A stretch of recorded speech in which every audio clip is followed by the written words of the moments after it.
अजमेर शरीफ का पूरा इतिहास बताएंगे और साथ में ये भी बताएंगे कि अजमेर शरीफ जो कि एक हिंदू राजा पृथ्वीराज चौहान का गढ़ था, वहां एक फकीर का दरगाह कैसे बन गया। दोस्तों, अजमेर में उस वक्त एक मंदिर हुआ करता था जो अजमेर का सबसे बड़ा मंदिर था और वो मंदिर सिर्फ राजाओं और रानियों की पूजा के लिए खास हुआ करता था। मंदिर के साथ ही एक तालाब था जिसका नाम अना सागर था। हिंदू उस तालाब के पानी को बहुत ही बरकत वाला, पवित्र समझते थे।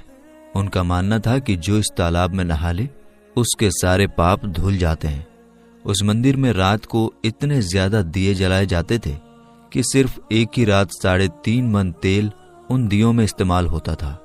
आसपास के गांव देहात मंदिर के नाम थे और इन देहातों की आमदनी मंदिर पर खर्च हुआ करती थी। मंदिर में हजारों नौकर थे जिनका काम आने वाले लोगों की सेवा और देखरेख करना था और वो बताया करते थे कि कौन सा भगवान बेटे देता है और कौन सा देवता सेहत और तंदुरुस्ती देता है और किस मूर्ति की पूजा करने से दौलत बढ़ती है। ख्वाजा गरीब नवाज रहमतुल्लाह अलैह वहां आए और अना सागर के कुछ दूरी पर चटाई बिछाकर अपने मुरीदों के साथ बैठ गए। असर का वक्त था, लिहाजा आप ख्वाजा साहब ने हजरत कुतुबुद्दीन रहमतुल्लाह अलैह से आजान देने को कहा।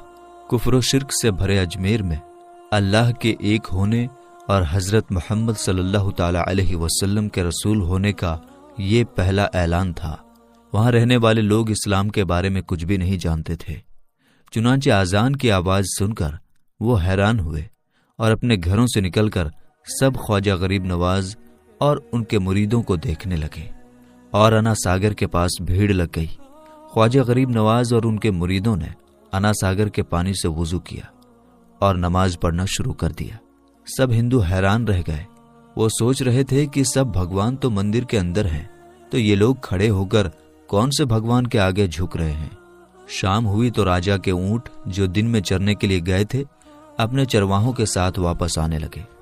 इत्तेफाक की बात थी कि जहां हजरत ख्वाजा गरीब नवाज बैठे थे वो जगह राजा के ऊंटों के बैठने की जगह थी। चरवाहों ने बाबा साहिब से कहा कि ओ बाबा साहिब, यहाँ से उठिए क्योंकि ये जगह राजा के ऊंटों के बैठने की जगह है। ख्वाजा साहब ने फरमाया, इतना मैदान खाली पड़ा है, ऊंट तो कहीं भी बैठ जाएंगे, क्यों बेवजह हमें तंग करते हो।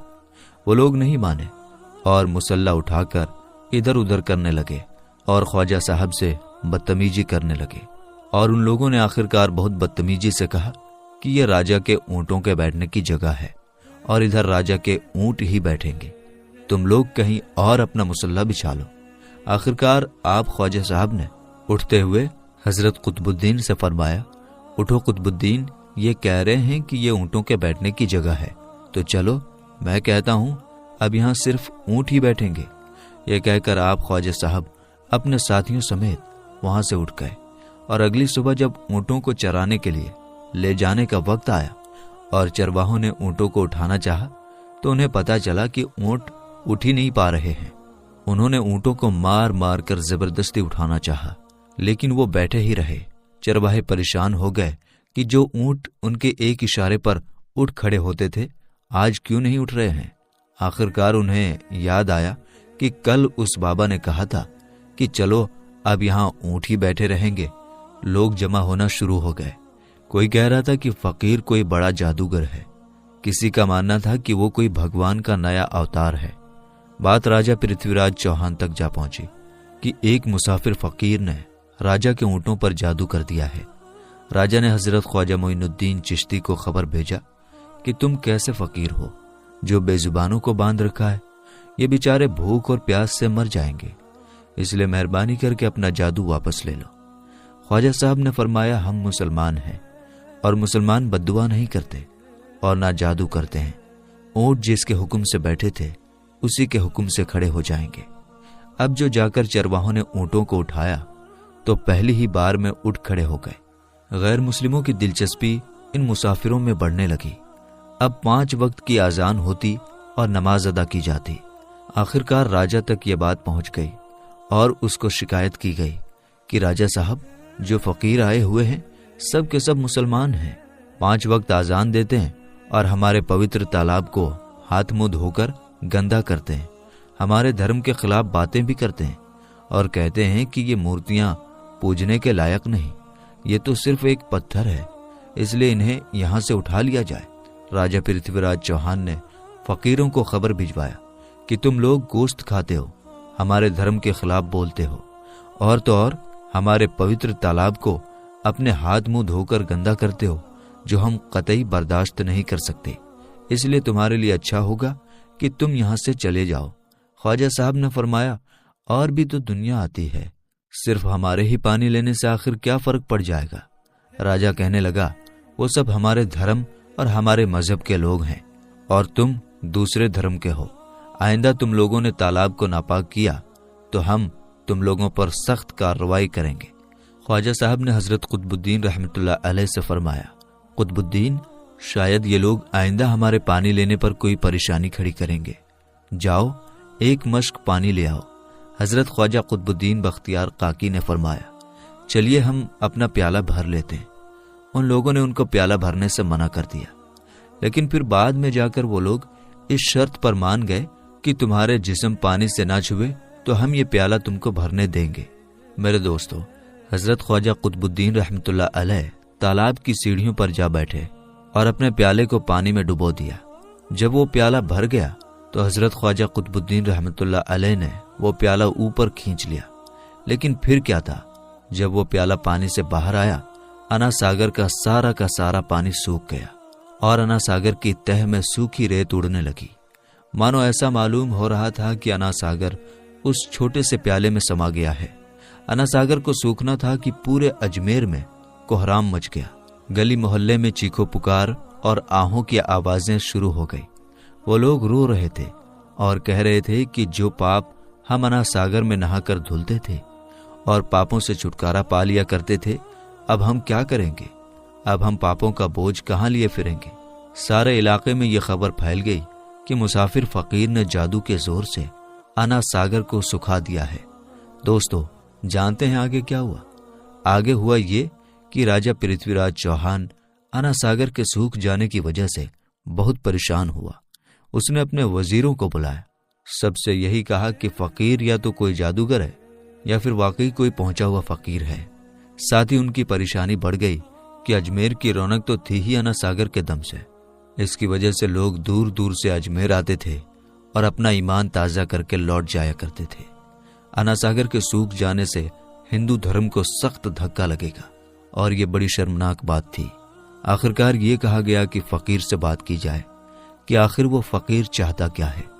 अगर वो कोई ऐसी बात चाहता है जो हमें पसंद आए तो फिर हम उसकी बात को मान लेते हैं और उससे माफी मांग लेते हैं। चुनांचे सब मर्द, औरतें और बच्चे जाकर फकीर की मन्नत करने लगे कि लोगों को इस परेशानी से छुटकारा दिलाइए और हम सब पर मेहरबानी कीजिए। हम सबसे जो गलती हुई है उसे माफ कर दो। हम अपने पापों का बोझ लेकर कहाँ जाएंगे और कैसे सुकून पाएंगे, क्योंकि हम लोग उसी तालाब में अपने पापों का बोझ धो लिया करते थे। यह तरीका ज्यादा आसान था। लिहाजा तमाम लोग बाबा साहब रहमतुल्लाह अलैह के पास आए और बोले, बाबा तुम भी वुजू कर लिया करना, लेकिन भगवान के वास्ते हमारा अना सागर हमें लौटा दो। हजरत ख्वाजा गरीब नवाज रहमतुल्लाह अलैह ने हजरत कुतुबुद्दीन बख्तियार काकी से फरमाया कि जाओ उसी प्याले को वापस तालाब में डाल आओ। जैसे ही वो प्याला तालाब में डाला गया, अना सागर के नीचे सारा पानी उछल उछल कर अना सागर में आ गया। इस पानी ने कई दिलों को धो डाला। हिंदू कौम के इतिहास की किताबों में भी हिंदू इतिहास के लिखने वाले इस बात को मानते हैं कि उस शाम 32,000 गैर मुस्लिम कलमा पढ़कर मुसलमान हो गए। उन गैर मुस्लिमों के मुसलमान हो जाने से हिंदू पंडितों और आम हिंदुओं पर भी गुस्से का तूफान खड़ा हो गया और वो सोच में पड़ गए कि फकीर अगर कुछ दिन और रहा तो देवी देवताओं का नाम लेने वाला कोई नहीं रहेगा। लिहाजा लोगों ने राजा को मजबूर किया कि जल्द से जल्द कुछ किया जाए। राजा ने मंदिर के बड़े पंडित रामदेव को बुलाया और उसे बाबा साहब से मुकाबला रखकर जल्द से जल्द उन्हें हराने और अजमेर से बाहर निकाल देने का हुक्म दे दिया। रामदेव अपने वक्त का माना हुआ पंडित था, जिसके इल्म की काबिलियत के दूर दूर तक धूम मची हुई थी। दरअसल पंडित शैतानी और जादुई ताकतों का मालिक था। उसने राजा पृथ्वी को यह यकीन दिलाया कि जल्द ही राजा कोई अच्छी खबर सुनेगा।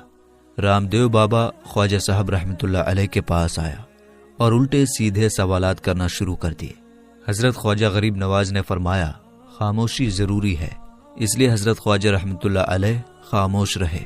जब रामदेव ने हद से बढ़कर शोर मचाना शुरू कर दिया तो हजरत ख्वाजा गरीब नवाज ने उसकी तरफ आंख उठाई और मुस्कुरा कर फरमाया, रामदेव, तू शोर मचा रहा है और मैं तेरे माथे पर ईमान का नूर चमकता हुआ देख रहा हूँ। बस इतना कहना था। न जाने क्या करिश्मा हुआ, देखते ही देखते बाबा रामदेव कदमों पर गिरा और रोते हुए बोला, बाबा साहब, जिस धर्म के तुम हो उस धर्म में मुझे भी शामिल कर लो। सब लोग जो मुकाबला देखने आए थे सब हैरान हुए और बाबा रामदेव जो बाबा को हराने आया था खुद ही मुसलमान हो गया।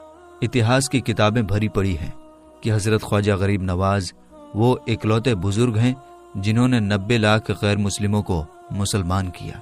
सदियां बीत गई लेकिन आज भी ख्वाजा गरीब नवाज का डंका वैसे ही बज रहा है। सुभान अल्लाह।